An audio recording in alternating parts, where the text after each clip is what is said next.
everybody, Dustin Dale's back here once again. I'm at the Funny Bone Comedy Club, 168th and Dodge, and this weekend we've got a musical treat here for you. This guy, he's not only a comedian, but he's also been on stage with some of the great bands of our time. So make sure you come out to the Funny Bone this weekend and check him out. He's also a doctor. Please welcome Dr. Gonzo. Thanks, Dustin. I appreciate it. No problem. I got to ask you, where'd you get your degree at? On the road, pretty much, hanging out with all the rock stars before they went into rehab, if you know what I mean.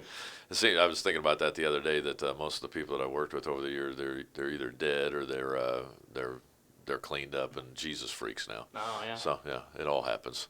So. What were some of the more memorable acts that you've actually been on the road with?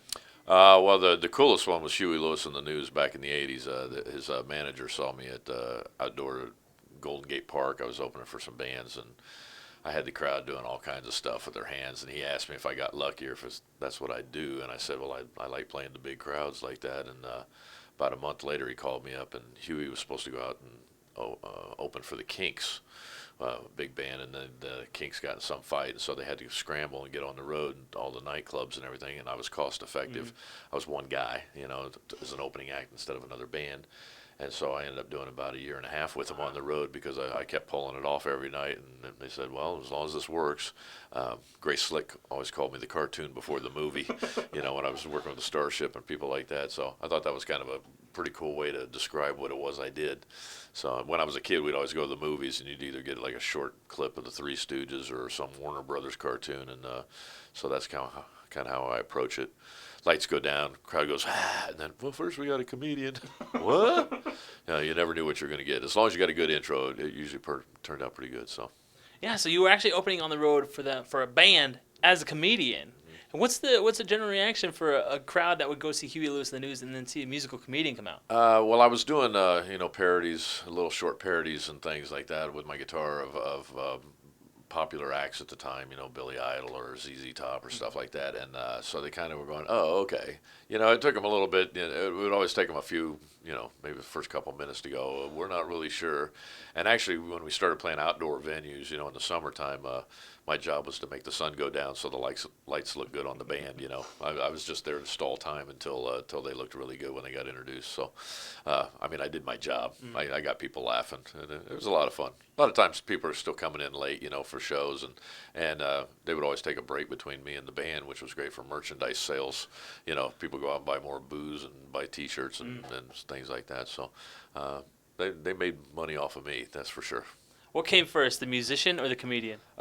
Music. I was about 8 years old. The Beatles, when I saw them on TV, I just went bonkers. Mom, I have to have a guitar. I have to have a guitar. I just drove her nuts till we went to Sears and bought a little cheap guitar, and I kind of taught myself how to play. And then as time went on, when I was a kid, I had siblings, and I just, I would hide away from them and go practice my guitar. And then they bought me a microphone, which was a real mistake because I was in there going, making all kinds of noises and things. And so that was a lot of fun. So I've always enjoyed having a microphone, and I was never really afraid to be in front of people as long as I had something to say or do. And I think that's most of it is, I had a lot of comic friends like Jake Johansson, who when he first started off, he was really kind of a nervous wreck on stage.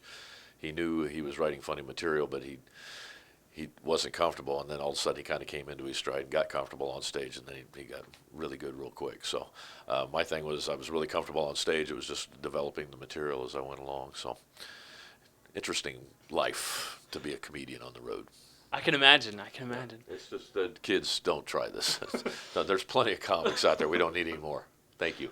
Get a real job, is what he's saying. Yeah, get a real job. And that's what I do, when I'm not on the road, I substitute teach, which is nice. I've got a couple of degrees, and I kind of really enjoy being around kids and trying to get them to get out of a bubble. I live in a real small town, and I think kids sometimes think that that's their world, and there's a big world out there, and there's a lot of really cool people and a lot of different kinds of people, too. And so get out there, see the world. Don't just sit at home all the time and bug your parents. Don't live in the basement till you're 28 years old. Get out and do something. So that's one thing I thought was really interesting about you. You actually have a teaching degree. Do your kids actually take you serious knowing that you're a comedian? Yeah, they don't. A lot of them don't even know. And some of them, now that they got the phones and stuff, they'll Wikipedia me or something like that. Go, oh, hey, you do stuff. Yeah, well, whatever. Now turn to page 36. We're gonna read now. So, yeah, I try to keep. Whenever I sub, I just try to keep on track with whatever the lesson plans are, and then if we got a little time, I'll screw around a little bit with them and have fun. But you got to watch what you do and what you say. And some kids are a lot of kids, there's not a lot of respect these days, and I try to teach kids some respect. And I had one kid bump into me in a hall one time, and I just took him against the locker and said, "I don't need this job. I'll take you out." And then I suddenly realized all the cameras around the school, so I couldn't do that anymore. A teacher with nothing to lose. There's nothing better than that. Oh yeah, well, you got nothing to lose. That puts the fear in them a little bit. They pay attention then. Yeah. Now, I can imagine that life on the road, there's a lot of interesting topics that come up in pop culture. The election's coming up. I don't touch it. You don't touch it? I don't. My whole show is based on forget about your troubles and your woes. Come up and just have some fun and some laughs. And I tell stories about myself, where situations that I've been in that are weird. With the World Series just ending last night, I was in Sioux City at the Hard Rock last night, so I was telling some of my rock stories. I was opening for Stevie Ray Vaughan on a little swing, and it was during the World Series. We did a sound check for an outdoor show, and after the sound check, I was backstage, and we had the World Series on, and I'm watching it with Tommy and Chris, his bass player and drummer, and we're watching the game, and I was really getting into it. And then Stevie came back and walked up to TV and switched it to Gilligan's Island. And Tommy and Chris just kind of walked away, and I'm like, they don't get off the island, It's like, he's like, of course, he was still partied up pretty good back then, so he didn't really care. I don't think he really cared about sports. Mm-hmm. He was more into guitar playing. Yeah. And an awesome one at that, definitely. Yeah. I can imagine that'd be pretty cool seeing him on the road. Yeah, I think I got to see him do Voodoo Child live for the first time. It was down in Santa Cruz. It was on Jimi Hendrix's birthday when he pulled it out, and I swear that night the whole crowd kind of formed a giant Jimi Hendrix head in the middle of the crowd.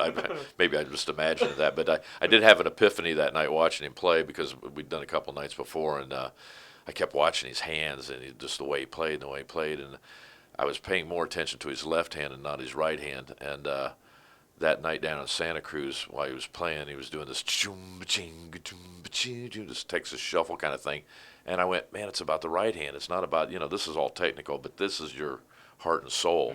And so I ran downstairs under the stage and where my dressing room was, and I picked up my guitar, and even though it was loud up above me, I picked up my guitar and I go, oh man, this it's all about the feeling of the guitar. And I felt like I grew about 10 years as a guitar player just from that one moment watching Stevie Ray on stage. So yeah, that was the coolest part. I mean, whenever I open for bands, I get the best seats, so even though I get tormented a lot, you suck, we hate you, even though you work your way through all that, you still get a good seat and get to watch, Todd Rundgren or Men at Work or Santana or Eddie Money or any of these people. I've worked with a ton of acts, and I think living in San Francisco at the time was the tours would either start on the West Coast or end on the West Coast. They always go cross country, and so I was either with them when they were all excited about the beginning of the tour, or I was with them at the end of the tour when everybody wanted to party and have a good time. And Colin Hayes from Men at Work, I remember he came into my dressing room after the show, and he's like, "You have any Jack Daniels?" And he's got those eyes that it was like he was looking over both of my shoulders. I'm like, "What the hell are you looking at?" And he started laughing, and I go, "I don't have any Jack Daniels. I'm the comic. I got 3 bottles of water and 1 Budweiser left." So that was kind of a fun evening. Man, I bet there's a lot of comics out there that are wishing they picked up a guitar and added some music to their set. Well, there's a lot of comics that give me crap because I use a guitar. They say, "Oh, you're a guitar act." I thought, if you've got a skill in a particular area and you can incorporate that in your show, use it. There's some people that do voices. There's other people that, juggle or whatever, or do magic. And, it's being an entertainer is the main thing. And, again, I like telling the stories of all these things that happen to me because it's, I think people can find themselves in the same situation, and how do you deal with it? And it started off, my life started off funny. My dad was a doctor, small town country doctor. He always wanted a doctor in the family. I called myself Dr. Gonzo, and he's like, "You got to get a degree to do that." And I go, "I make house calls and make people feel good," So he goes, "Okay." So, but being 5 years old and having bloody people come to your house, because small town doctors, they don't just always people don't have accidents during office hours all the time. So I'd answer the door and I'd be, whoa, and somebody had blood all over them or a nail through their thumb or something. And I would go with my dad and watch him stitch people up. And I really enjoyed that as a kid. I know it sounds weird, but I got to watch my dad's compassion and his calmness about everything. When things are really crazy, it's always good to have a calm person around to keep things pretty mellow. So, and I've been in some weird life-death situations in the comedy scene, where somebody got sick or somebody OD'd or whatever, and I'm the guy that's kind of calm down everybody. Let's, you call 911, you take care of it. I find myself jumping right in there, and I think I learned all that from my old man, which is kind of nice. And he's gone now, but he was a big lifelong Cub fan too. I'm sure they're world champions, Dad. Can you believe that? So unbelievable. So what was going through your mind last night when the Cubs finally won it? It was kind of like almost, was I ever going to see this in my lifetime? I mean, they were always the team that next year, wait till next year. And even though I was a Cub fan all through my childhood, and then when I moved out to California, I kind of became a Giants fan because I always hated the Dodgers. Oh, yeah. And they really hate the Dodgers out there. And I live close to Candlestick Park, and actually that's another one of my World Series stories is I was at the game in '89. Well, I was at the game when they beat the Cubs to go to the World Series, and then I was there when the earthquake hit, and that was pretty freaky. But we did a big benefit thing afterwards with a ton of acts. I mean, it was great. I got to be on stage with. I went on between like Steve Miller and Neil Young, and it was called "It's Everybody's Fault" was the promotion for the shows, and it was really funny because at the end of the show, all the big acts were on stage together. Carlos Santana and Steve Miller and Neil Young and Norton Buffalo and the Chambers Brothers and Maria Moldauer. And anyway, everybody was on stage jamming. Bill Graham was the big rock promoter at the time. And all the comics were standing in the wings going, just really enjoying watching these guys jam. And he goes, get out there and jam with them. Get out there and jam with them. We're like, we're comedians. What do you mean jam? He goes, take your shoes off. Hit your shoes together. Get out there. Just get. And we're like, when Bill Graham tells you something to do, you just go, okay. So all the comics are taking their shoes off. So they're all coming off going on stage right. So I went around the back behind the drums and went over on the other side because Neil Young was over there playing piano. And how often do you get to be on stage with Neil Young? So I'm hitting my shoes together. And Norton Buffalo's playing harmonica. He goes, I got maracas. So I put my shoes on and grabbed them maracas. So now I'm like, there's Neil Young on the piano playing, and so when you're on stage with other musicians, you kind of do the lean. So I decided to do a back roll with Neil Young, and so I lean over with him like this, and of course we're on PBS. They're broadcasting this whole thing, and I'll never forget Neil Young's face. He just kind of looked up at me like in horror, like who is this guy with the maracas? And it was a great moment for me, man. I'm playing with Neil Young. This is great. Oh, that's an incredible story, man. And an incredible story is what you're going to get all weekend long. Oh, yeah. Make sure you come out and check him out. Dr. Gonzo in the house all weekend long. See you at the club. Make sure you come out and check him out. Thank you very much for hanging out with me, Dr. Gonzo. Thanks, I appreciate it. Thanks. Take care, guys.